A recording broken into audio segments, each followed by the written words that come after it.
6 സംസ്ഥാനങ്ങളിലെ 56,800 ചതുരശ്ര കിലോമീറ്റർ പരിസ്ഥിതി ലോല പ്രദേശമായി പ്രഖ്യാപിക്കാനാണ് നീക്കം. കേരളത്തിലെ 131 വില്ലേജുകൾ പരിധിയിൽ വരും. മുണ്ടക്കൈ ദുരന്തത്തിന് തൊട്ടു പിന്നാലെയാണ് കേന്ദ്രം വിജ്ഞാപനം പുറത്തിറക്കിയത്. വിവരങ്ങളുമായി ആദിൽ പാലോടാണ് ചേരുന്നത്. ആദിൽ, വളരെ പ്രധാനപ്പെട്ട തീരുമാനമാണ്.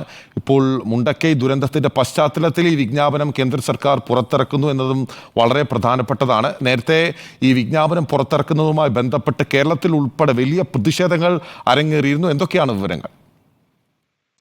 2014 മുതൽ ഇത്തരത്തിൽ കരട് വിജ്ഞാപനങ്ങൾ കേന്ദ്ര സർക്കാർ പുറത്തിറക്കുന്നുണ്ട്. പക്ഷേ അന്തിമ വിജ്ഞാപനത്തിലേക്ക് കാര്യങ്ങൾ എത്തുന്നില്ല എന്നുള്ളതാണ് പ്രശ്നം.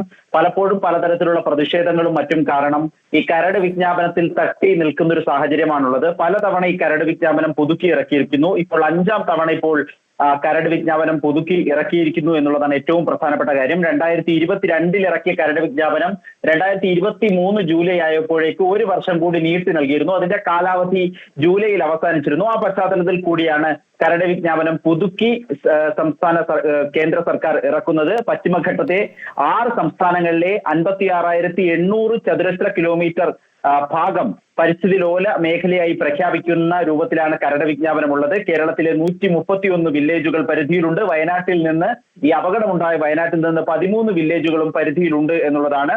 ഇനി ഇതിന്റെ അടുത്ത ഘട്ടം എന്താകും എന്നുള്ളതാണ് ഇനി കണ്ടറിയേണ്ടത്. നേരത്തെ തന്നെ ഇത് സംബന്ധിച്ചുള്ള പഠനങ്ങൾക്കായി പ്രത്യേക സമിതിയൊക്കെ നിശ്ചയിച്ചിരുന്നു. അതൊക്കെ അനന്തമായി നീളുന്ന ഒരു സാഹചര്യം കൂടിയുണ്ട്. ഇത് അന്തിമ വിജ്ഞാപനമായി ഇറങ്ങുമോ എന്നതിലാണ് ആകാംക്ഷ. ബിനിൽ.